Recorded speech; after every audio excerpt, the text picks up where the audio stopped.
ay isa pong 19 anyos. Siya po si John Vesta, ay member po siya sa Church of Christ. Narito po siya. May tanong po sana po ako. Bakit po maraming relihiyon pero isa lang naman ang Diyos na kanila o ating sinasamba?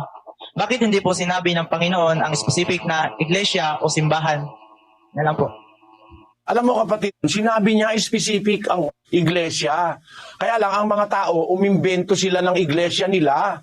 Yung nakasulat sa Roma, 12 hanggang 3. Sapagkat sila'y pinatututuhanan ko na may mga pagmamalasakit sa Diyos, datapwat hindi ayon sa pagkakilala.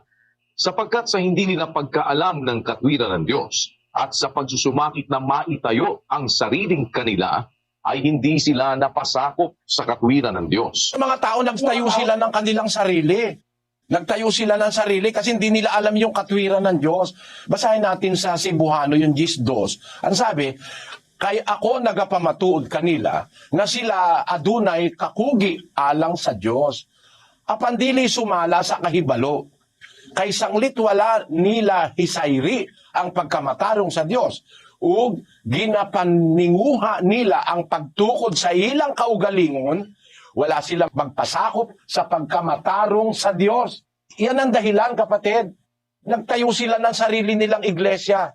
Pero doon sa sinasabi mo, may specific na iglesia o relihiyon na itinuro ang Diyos sa Biblia. Merong specific. Ang Biblia kasi hindi kalkulasyon Hindi ekspektasyon. Kundi ang Biblia ay direksyon. Lahat ng turo ng Biblia is specific.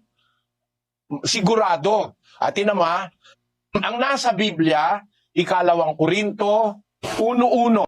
Sabi sa Tagalog, ganito. Si Pablo, na apostol ni Kristo Jesus, sa pamamagitan ng kalooban ng Diyos, at si Timoteo, na ating kapatid, sa iglesia ng Diyos na nasa Korinto. Ayon. Ano ang iglesyang nasa Biblia? Iglesia ng Diyos. Sa Bisaya, ang sabi roon, si Pablo, apostol ni Kristo Jesus, pinaagi sa kabubuton sa Diyos. Ug si Timoteo nga atong igsuon, alang sa iglesia sa Diyos nga anaa sa Korinto. Iglesia sa Diyos nga anaa sa Korinto. Yan din ang iglesia na itinuro niya sa Jerusalem, doon sa 20:28 ng Gawa. Matngoni ninyo ang inyong kaugalingon ug ang tanang panon nga kanila ang Espiritu Santo naghimo kaninyo nga mga magtatanaw aron pasibsibon ninyo ang iglesia sa Dios nga gipalit niya sa iyang kaugalingang dugo. Ang nasa Biblia, kapatid, iglesia sa Dios o iglesia ng Diyos. Binili niya ng kanyang sariling dugo ang iglesia ng Diyos. Kaya yung religion o yung iglesia, kung ang kahulugan ng relihiyon sa iyo ay yun ang iglesia, merong specific na pangalan yon. Yun ang iglesia ng Diyos. Doon sa isang tanong mo, bakit maraming relihiyon ngayon? Iisa naman ang Diyos na sinasamba. Hindi totoo yun, kapatid. Hindi iisa lang ang Diyos na sinasamba ng mga relihiyon. Hindi iisa, marami silang kanya-kanyang Diyos. Pakinggan mo sa 4:8 ng Galacia. Gayunman ng panahong yaon, sa hindi ninyo pagkakilala sa Diyos, kayo'y nasa pagkaalipin ng sa katutubo ay hindi mga Diyos. Pag hindi mo nakikilala ang Diyos, nagiging alipin ka ng sa katutubo ay hindi Diyos. 4:8 sa Bisaya.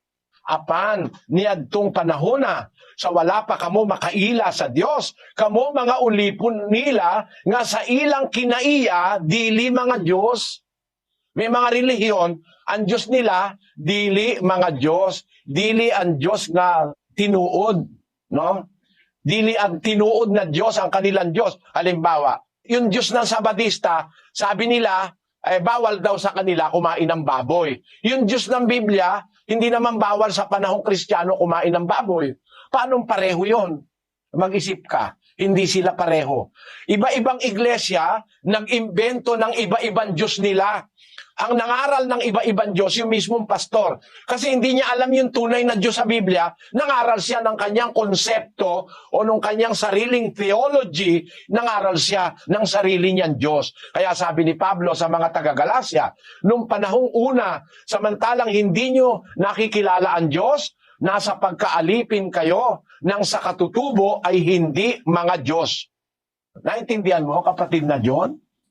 Okay, Father. Salamat sa Diyos. Salamat po.